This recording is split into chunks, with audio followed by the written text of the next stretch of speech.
ஹாய்ங்க. சிலருக்கு ஓவர்லாக் அடிக்கிறதுக்கு overlock machine வாங்கியிருக்க மாட்டாங்க. அவங்களுக்கு இந்த டிப்ஸு யூஸ்ஃபுல்லாக இருக்கும்னு நினைக்கிறேன். இதுக்கு பார்த்தீங்கன்னா கழுத்துக்கு வந்து கிராஸ் பீஸ் தைப்போம் இல்லையா, அந்த கிராஸ் பீஸ் தைக்கிற கிளாத்தே வந்து கொஞ்சம் எக்ஸ்ட்ராவாக எடுத்துக்க வேண்டி வரும். கொஞ்சம் எக்ஸ்ட்ராவாக கட் பண்ணி கிராஸ் பீஸ் ரெடி பண்ணும்போதே எக்ஸ்ட்ராவாக ரெடி பண்ணிவிட்டேன் நான். கிராஸ் பீஸ் தைப்போம் தெரியுங்களா, அந்த மாதிரி கிராஸ் பீஸ் போட்டுடணும். அவ்வளோதாங்க. ஓவர்லாக் இல்லைங்கிற அந்த பிரச்சனையே நமக்கு இல்லை. இந்த சென்டர் மார்க்கிங் இங்கே இருக்குது, சென்டர் ஷோல்டரு கரெக்டாக எந்த இடத்துல வைக்கணும் அப்படிங்கிறத பார்த்துக்கலாம். அவ்வளோதான், கரெக்டாக இருக்குது. பார்த்திங்கன்னா தனித்தனியாக நம்ம தைக்க வேண்டியதே கிடையாது, ஒட்டாவே தைச்சிக்கலாம். தைக்கும் போதே கிராஸ் பீஸ் எப்படி நம்ம வைப்போமோ சேம் அதே மெத்தடில் இதோட சேர்த்து இந்த பீஸையும் வைக்க போகிறோம். அவ்வளோதான். தைக்கும் போதே கூட சேர்த்து இதையும் தைக்க ஆரம்பிச்சிடலாம். பாதி வரைக்கும் நான் என்ன சொல்ல வரேன் அப்படிங்கிறது இப்படியே கண்டுபிடிச்சிருக்கேன்னு நினைக்கிறேன். அப்படி கண்டுபிடிக்காதவங்க ஃபுல்லாக பாருங்கள்.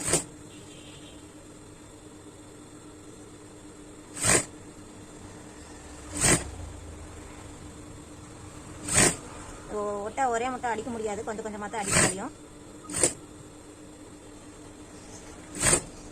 டெய்லரிங்கில் நான் கொஞ்சம் ஸ்லோ தான், அதனால் பரவாயில்ல, தப்பு இல்லை, மெதுவாக ஸ்பீட் பண்ணிக்கலாம்.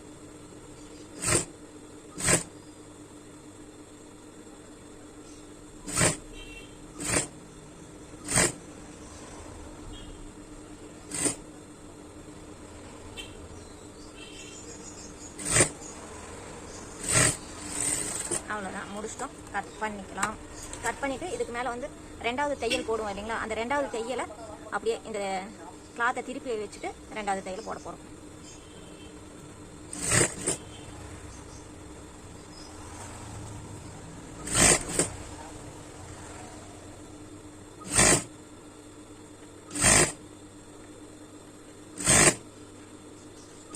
இந்த மாதிரி தைக்கிறதுனால அந்த இடத்துல தூக்குற மாதிரி இருக்காதா, துணி அதிகமாக இருக்கிற மாதிரி இருக்காதா அப்படின்ட்டுலாம் ஃபீல் பண்ண வேண்டாம். எதுவுமே தெரியாது உங்களுக்கு. அந்த மாதிரி அழுந்து இதெல்லாம் வராது. ஏன் அப்படின்னோம்னா அக்குள் கட்டை நம்ம ஜாயின் பண்ணும்போது மேலே ஒரு பீஸ் கீழே ஒரு பீஸ் அந்த ஸ்லீவோட இந்த ஜாயிண்ட் மாறி வர மாதிரி தான் தைக்க போகிறோம். அதனால் அழுந்தாது. இப்படி திருப்பிட்டு எக்ஸஸாக இருக்கிற இந்த கிளாத்தையும் கட் பண்ணிடுங்க. நல்ல ஸ்டிச்சை வந்து ஒட்டின மாதிரியே கட் பண்ணிக்கலாம், ஒன்றும் பிரச்சனை இல்லை. காட்டன் லைனிங் அப்படிங்கிறனால, லைனிங்னாலே காட்டன் தான், ஒன்றும் பிரச்சனை இல்லை. இந்த லைனிங் கிளாத் அப்படிங்கிறனால உங்களுக்கு துணி பிரிஞ்சு வராது. நல்லா அந்த ஸ்டிச்சை ஒட்டின மாதிரியே தைச்சு கட் பண்ணிக்கலாம். நீங்கள் பார்த்தீங்கன்னா இங்கே இருக்கிற ஃபஸ்ட்டு தையலுக்கும் செகண்ட் தையலுக்கும் நம்ம கேப் விட்டு தான் அடிச்சிருக்கிறோம். அதனால் உங்களுக்கு மேலே அழுந்துன மாதிரி வராது. அதோட கிளாத்து வந்து ரொம்பவே ஒட்டின மாதிரி நல்லாவே கட் பண்ணிடலாம். பார்த்து கவனமாக கட் பண்ணுங்கள். கட் பண்ணும்போது மெயின் கிளாத்தையும் சேர்த்து கட் பண்ணிட வேண்டாம். கொஞ்சம் ப்ராக்டிஸ் எடுத்திங்கன்னா ஈஸியாக போயிடும். அந்த மாதிரி ஷார்ப்பாக கட் பண்ணுறதுக்கு இந்த எட்ஜஸ் வந்து ரொம்ப ஷார்ப்பாக இருக்கிற மாதிரி கத்திரிக்கோள் வாங்கிக்கோங்க.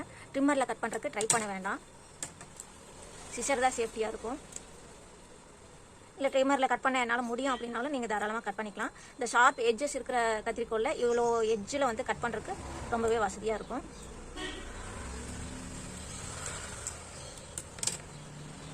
பார்த்தீங்கன்னா தையலும் போட்டாச்சு, கிளாத்து பிசுறு அடிக்காமல் இருக்கிறதுக்கு மேலேயும் போட்டாச்சு. உங்களுக்கு ஓவர்லாக்கை விட ரொம்பவே 100% உங்களுக்கு நூல் வெளியே வராது. சூப்பராக இருக்குங்களா? இதே மாதிரி ஃபுல்லாக அடிச்சு காமிக்க சொல்லுவீங்க, அதையும் காமிச்சிடுறேன். அவ்வளோதான். தையல் வந்து எப்படி கிராஸ் பீஸ் நம்ம நெக்கு கடிப்போமோ அதே மாதிரி இந்த ஜாயிண்ட் எல்லாம் உள்ளே போகிற மாதிரி தான் வச்சுக்கணும். கிளாத் எடுத்துக்கலாம். மார்க்கிங் இங்கே மார்க்கிங் இருக்குது, சென்டர் பண்ணிக்கலாம். கிளாத் எவ்வளோ இருக்குன்னு பார்த்துக்கலாம். மேக்ஸிமம் கரெக்டாக தான் இருக்கும். ஒரு 1/2 இன்ச் 1 இன்ச் ஒன்று பின்ன மார்ச்சுன்னா அதுக்கு தகுந்த மாதிரி மாற்றிக்கலாம். எவ்வளோ அதிகமாக இருக்குங்களா பண்ணிட்டு வச்சுட்டு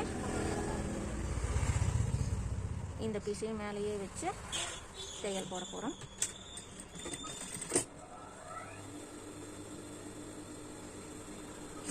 துணியை இழுக்காமல் ஸ்டிச் பண்ணுங்கள். கிராஸ் பீஸையும் இழுத்துற வேண்டாம்.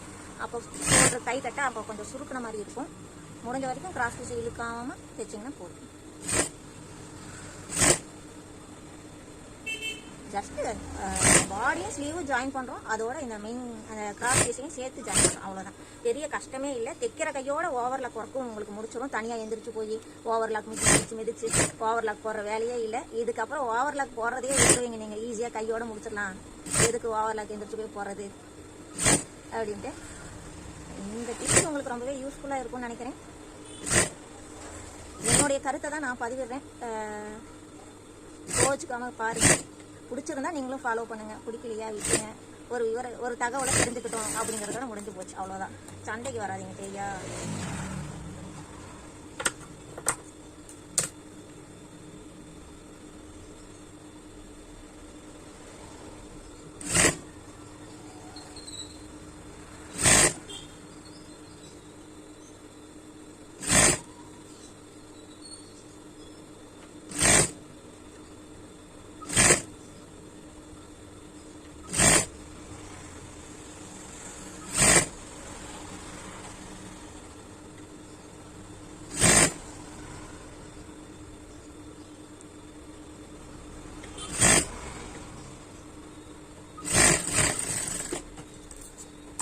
அவ்வளோதான், முடிச்சாச்சு. சூப்பராக ஃபினிஷ் ஆயிடுச்சு. நீ எக்ஸஸ் கிளாத்தை வந்து கட் பண்ண போகிறோம்.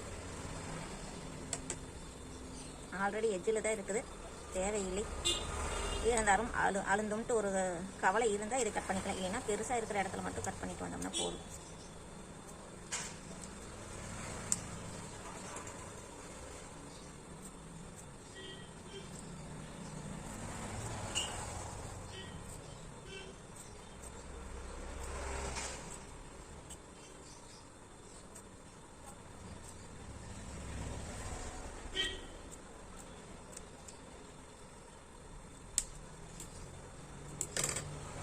அவ்வளோதான், சூப்பர் செக்யூராக உங்களுக்கு ரெடி ஆயிடுச்சு.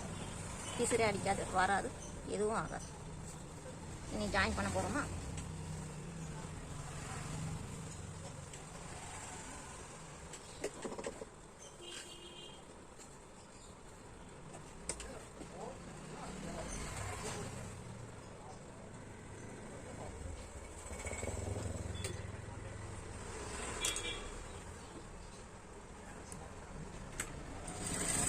இப்படி தைக்கும்போது துணி கொடுத்து அடிச்சதுனால அழுந்தின மாதிரி இருக்குன்னு ஃபீல் பண்ணுவீங்க. அதுக்கு எப்படி தைக்கணும் அப்படின்னோம்னா, மேலே வந்து தையல் இப்படி வர்றதுனால இது கீழே இருக்கிற கிளாத்தை வந்து மேலேயும் தெரியுதுங்களா, இது கீழே மடிச்சிடணும், அது மேலே மடிச்சிடணும். அப்போ வந்து உங்களுக்கு ஒரே பக்கமாக இருந்துச்சுன்னா இப்படி தைச்சிங்கன்னா உங்களுக்கு அங்கே அழுந்துற மாதிரி இருக்கும். அதே இப்படி மாற்றி தைச்சிங்கன்னா உங்களுக்கு அழுந்தாது.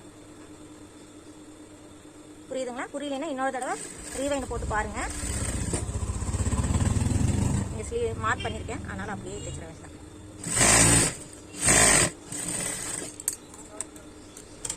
அவ்வளோதான், வழக்கமாக போடுறேன் அதே மாதிரி.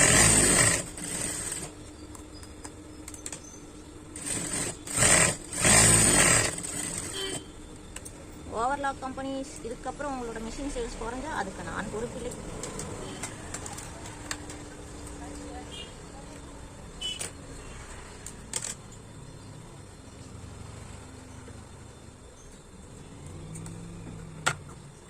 அவ்வளோதான்.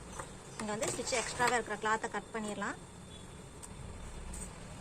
கட் பண்ணிவிட்டு இங்கே ஓவர்லாக் போடுவோம் இல்லையா, அதுக்கு ஆல்டர்னேட்டாக இப்போ பார்த்தீங்கன்னா இது கீழே மேலே இருக்குது, இது கீழே இருக்குது, இங்கே அழுந்தாது.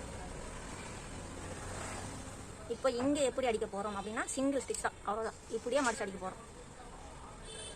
சரிங்களா? ரெண்டாக மடித்து மேலே வைக்க போகிறோம். ஒரு 1/4 இன்ச் மேலே தள்ளி வச்சுக்கோங்க. வெளியே தெரியாது லைனிங். கிராஸ் பீஸ் கொடுத்து அடிக்கிறது வெளியே தெரியாது. அவ்வளோதான்.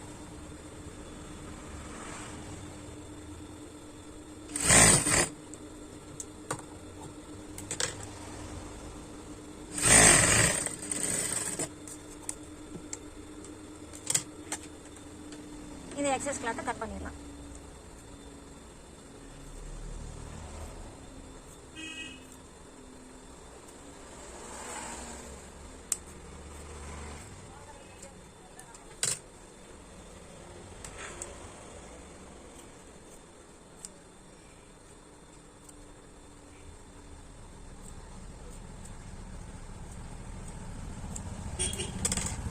அவ்வளோதான், சூப்பராக ஓவர்லாக் போட்டாச்சு, கைக்கும் போட்டாச்சு.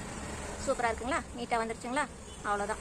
ஓவர்லாக் போட்டால் கூட உங்களுக்கு ஒயிட் கலர் பிளாக் கலர்ன்ட்டு நமக்கு கலர் மாறுறது அப்படியே அப்பட்டமாக தெரியும். நம்ம சேம் கலர்லேயே நம்ம கொடுக்கறனால சூப்பராக இருக்கும், பார்க்கறக்கு நீட்டாக ஃபினிஷ் ஆன மாதிரி இருக்கும். உங்களுக்கு உள்ளக்கு துணி மாறுறதே தெரியாது, சட்டுன்னு பார்க்குறவங்களுக்கு ஓவர்லாக் போட்ட மாதிரியே தெரியாது.